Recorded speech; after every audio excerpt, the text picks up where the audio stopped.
On Global TV News Prime, Independent National Electoral Commission denies releasing 2027 election timetable. In business, Nigeria's medical tourism spending drops by 96.2%. On the foreign scene, United States captures Maduro after airstrike in Venezuela. And in sport, Confederation of African Football appoints Cameroon, Tunisia referees for Nigeria versus Mozambique AFCON clash. Hello and welcome to all our viewers in Nigeria and around the world to News Prime on Global Television, coming to you live from the nation's capital, Abuja. I am Mukhtar Kasim. A quick reminder that Global Television is on DSTV channel 365 and on StarTimes channel 276. And now the news in details. The Independent National Electoral Commission INEC has dismissed reports claiming it released the timetable and schedule of activities for the 2027 general elections, describing the information as false and misleading. In a statement by the Chief Press Secretary to the INEC Chairman, Adedayo Okitola, the Commission said it operates strictly within the law, stating that Section 28, Subsection 1 of the Electoral Act 2020 requires a notice of election to be published not later than 360 days before the poll. INEC assured Nigerians that the official timetable would be released in due course through its verified channels and urged the public to disregard the fake reports. Still talking politics, a faction of the African Democratic Congress, loyal to its national chairman, Nafiu Gombe, has released guidelines for its Congress and National Convention for the 2025-2026 political year. The faction disclosed that its National Working Committee convention is scheduled to hold between February 13 and 15, 2026, as part of efforts to strengthen internal democracy and reposition the party.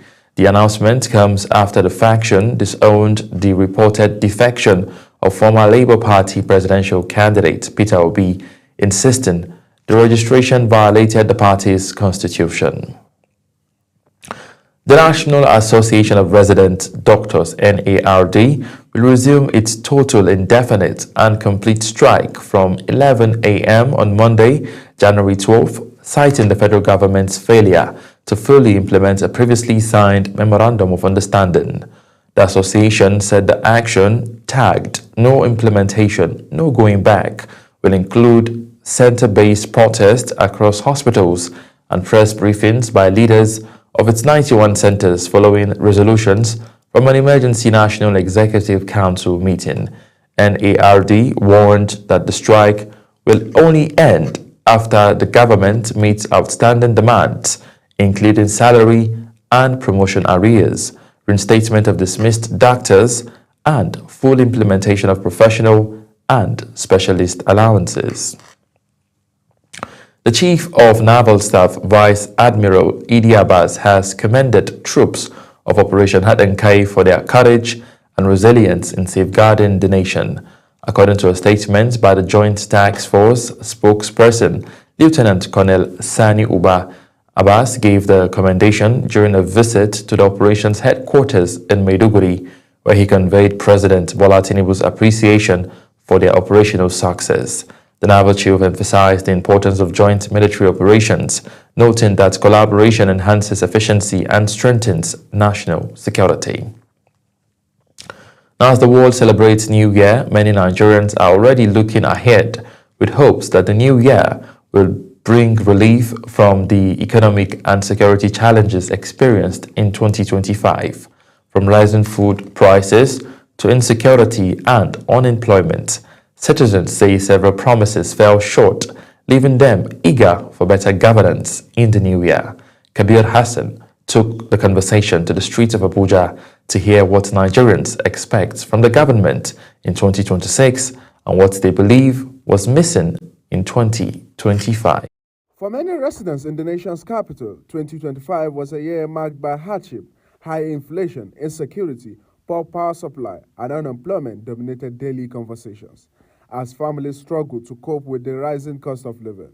On the streets of Abuja, Nigerians say their expectations from the government in 2026 are shaped largely by the gaps they faced in 2025. Our first priority is one, security, safety of the citizens, understand. We have faced a lot of challenges the past year, 2025. The expectation is very high as a Nigerian, as far as I'm concerned. But the government has to do a lot. They need to do a lot if they want to ensure that the insecurity is put to an end. A lot of expectation. Issue of we have had a lot of challenges in the aspect of insecurity, and thank God recently we have seen the handwork of the government. There are a lot of improvement in tackling insecurity. While some Nigerians are calling for stronger economic policies, others want improved security, better infrastructure, and affordable food prices. Many insist that the governance in 2026 must focus on the welfare of ordinary citizens rather than political promises. Is to empower the military, empower the security. We are not going analog. The world have gone digital. You can't fight insecurity by using PACPO that are using here. America, they release one missile. See what happens. So we need empowerment. We need to empower our security, the military. Just use technology to fight insecurity. If the political will is there, even you and I can make a change. There are so much that we need the government to work on in the aspect of hardship. Things are very, very hard, extremely hard. As Nigeria steps into 2026 with cautious optimism, their message remains clear: leadership must translate promises into action. For many, the hope is that the lessons of 2025 will guide better decisions, restore public trust, and deliver tangible improvement to everyday life. Kabir Hassan, reporting for Global TV News. The Niger State government has approved the reopening of selected public and private schools across the state from Monday, January 12, 2026, following security assessment and consultations. The decision, announced in a statement by the Commissioner for Basic and Secondary Education, Hadiza Mohammed, was approved by Governor Umar Bago to ensure continuity of learning while prioritizing safety. The government said only schools in secure areas will resume, with a full list to be released on the resumption date. The federal government has intensified efforts to address decades of environmental degradation and pollution-related health challenges in Ogoni land, with moves to operationalize the Ogoni Specialist Hospital. The initiative, being implemented through the Hydrocarbon Pollution Remediation Project, represents a critical link between environmental remediation and public health recovery in the oil-polluted Niger Delta region. Environmental correspondent Ubong Usoro has details. Ogoniland in Nigeria's Niger Delta is one of the regions most impacted by decades of oil exploration, environmental pollution, and repeated ecological disasters, with lasting consequences for human health and livelihood. As part of government environmental justice efforts, the Technical Planning Committee on the Operationalization of the Ogoni Specialist Hospital has submitted its report to the Hydrocarbon Pollution Remediation Project, HYPREP, at the Project Coordination Office in Port Harcourt, Rivers State. The committee comprises seasoned health professionals drawn from within and outside Ogoniland. Their mandate was to develop a comprehensive and environmental responsive operational framework to ensure the sustainable running of the hospital upon completion. Chairperson of the Technical Planning Committee, Christy Mato, says the establishment of the Ogoni Specialist Hospital is a direct response to the long-term health impact of environmental pollution resulting from years of oil exploration in Ogoniland. Ogoniland, like we know, has been exposed to prolonged oil contamination that has limited water sources, soil, and air.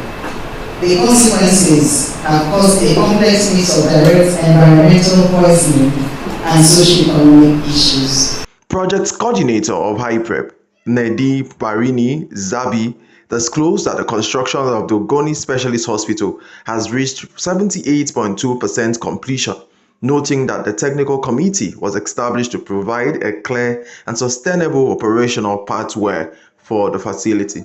The Ogoni Specialist Hospital is a central component of the multi-layered public health interventions being implemented by HIPEP in Ogoniland. Zabi added that when completed, the Ogoni Specialist Hospital will serve as a federal government-driven referral hub, providing specialized healthcare services, reducing dependence on distant urban hospitals, and strengthening environmental and public health resilience in the region. The federal government says the project represents a deliberate policy step in linking environmental cleanup with public health recovery, as Ogoniland continues on a path of environmental restoration, health rehabilitation, and improved quality of life. Ubong Osoro for Global Television News. Still talking environmental matters, the Nigerian Meteorological Agency NIMET has forecast dust haze and sunshine across the country from Saturday to Monday. NIMET said slight to moderate dust haze will affect parts of northern state, while the rest of the region remains sunny and hazy. The agency also predicted isolated thunderstorm with light rainfall over parts of southern Nigeria later in the day. Away from environmental matters, festivities in Abuja continue as many usually busy roads remain dry, with limited vehicular movement and fewer people on the street. Correspondent Ubong Usoro reports that many residents are still spending quality time with family and friends. Say the weather can influence the mood, but in Abuja, residents remain in celebratory spirit as New Year festivities continue, resulting in dry roads across the city. Major roads and neighborhood streets across the Federal Capital Territory show reduced traffic, a clear sign of the holiday period. Speaking with Global Television, Abdurrahman Mohammed said many residents are still visiting family and friends and gathering at relaxation spots to enjoy the new year. Yes, usually it's not a working day, it's a day people are supposed to rest. Some residents say the reduced traffic and dry roads have made movement easier for those with vehicles, although it has been a bit difficult for people waiting for taxis to find transportation. People are still celebrating the new year. This is a New Year season, and several Abuja residents have traveled out.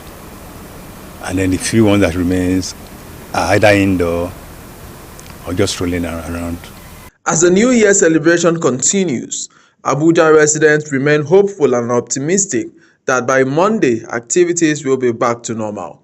But for now, the celebration continues. Ubong Usoro for Global Television News. Lagos State Governor Babajide Sanwo-Olu has confirmed that 8 persons died in the Christmas Eve fire incident at the 22-story Great Nigeria Insurance Building on Lagos Island. During a visit to the site, the governor said 13 persons were rescued alive, while 5 victims have been identified and 3 others remain unrecognizable pending DNA test. Sanwo-Olu ordered safety assessment of surrounding structures and warned that the building's failing integrity test would be demolished. In the meantime, kidnappers holding the Oniwo of Afin, Oba Simeon Olanikbekun, his son, and other residents in Kwara State have demanded a total ransom of 450 million naira for their release. The Kwara South Joint Community Security Watch Network coordinator Olaiton Oyin Zubair confirmed that 150 million naira was demanded for the monarch and his son, while 300 million naira was requested for 8 other abductees. The monarch was abducted on December 31st when gunmen invaded his palace in Ifelodun local government area of the state. The Ondo State Police Command has arrested 2 suspected ritualists in Ile Oluji town following intelligence-led operations by its SWAT tactical team. Police spokesperson in the state, DSP Abayomi Jimo, said the suspect, a 53-year-old woman and a 28-year-old son, were arrested, while a 10-year-old boy, allegedly intended for ritual use, was rescued. Jimo added that the suspects are currently in custody and will be charged to court after investigations. You're watching the live broadcast of News Prime. When News Prime returns, United States captures Maduro after airstrikes in Venezuela. Details coming shortly, plus business and sports stories on the other side of this break. Please stay with us.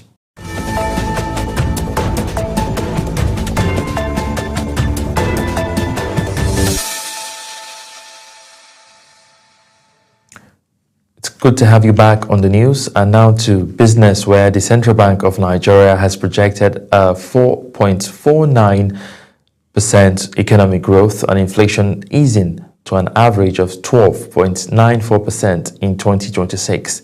In its economic outlook, the Apex Bank said the projections are driven by financial sector reforms, improved forex stability, and increased oil production. The CBN also forecast foreign reserves to rise to over $51 billion as lending costs gradually decline. Nigeria's spending on medical tourism declined by 96.2% in the first half of 2025 compared to the same period in 2024. And this is according to data released by the Central Bank of Nigeria. Spending fell from $2.38 million in early 2024 to just $0.09 million between January and June 2025. The data shows a sharp difference of $2.29 million year on year. The Nigerian Airspace Management Agency has assured air travelers that flight operations remain safe despite Harmattan haze affecting visibility. The agency's spokesperson, Dr. Abdullahi Musa, said all navigational aids and Nigerian airports are regularly maintained and calibrated in line with international standard. Musa added that the Nigerian Civil Aviation Authority continuously audits compliance to ensure safety. And now to the foreign scene. Figures from the Canada Border Services Agency says Canada has deported 366 Nigerians between January and October 2025. An additional 974 Nigerians are currently awaiting removal, placing Nigeria among the top countries affected by Canada's immigration crackdown. The agency now deports nearly 400 foreign nationals weekly, the highest rate in over a decade.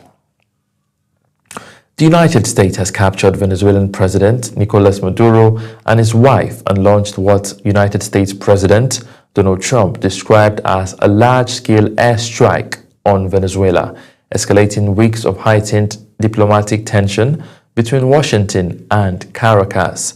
Trump said Maduro had been flown out of the country, though details remain unclear, as Venezuela's government declared a state of national emergency, rejected what it called military aggression, and demanded immediate proof of life for President Maduro and his wife. Eyewitnesses in Caracas reported explosions, shaking buildings, and fires sending plumes of smoke into the sky, as authorities condemned the strike and the international community awaited further confirmation of the events on ground. Back to Africa, rescue operations are ongoing in Nairobi after a multi-story building under construction collapsed, trapping at least 4 people. Kenyan authorities said 2 watchmen and 2 pedestrians remain under the rubble, while 1 survivor has been hospitalized. Investigations revealed that the building exceeded its approved height, likely causing structural failure. Let's head to the Middle East, where Israel says 37 humanitarian agencies supplying aid in Gaza have not met a deadline to meet security and transparency standard, stating that they would be banned from the territory despite an international outcry. International non-governmental organizations, which has been ordered to disclose detailed information on their Palestinian staff, will now be required to cease operations by March 1st this year. Our correspondent Uyi Agbomafuegwe brings us the details.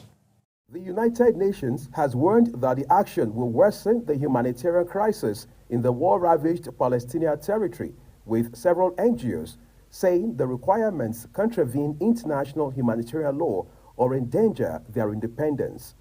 Teresa Leibowitz, Deputy Director of Physicians for Human Rights Israel, believes that implementation of these regulations and adding additional obstacles on the affected organizations is part of efforts to weaponize the delivery of aid as part of a broader systemic dismantling of civilian life in Gaza.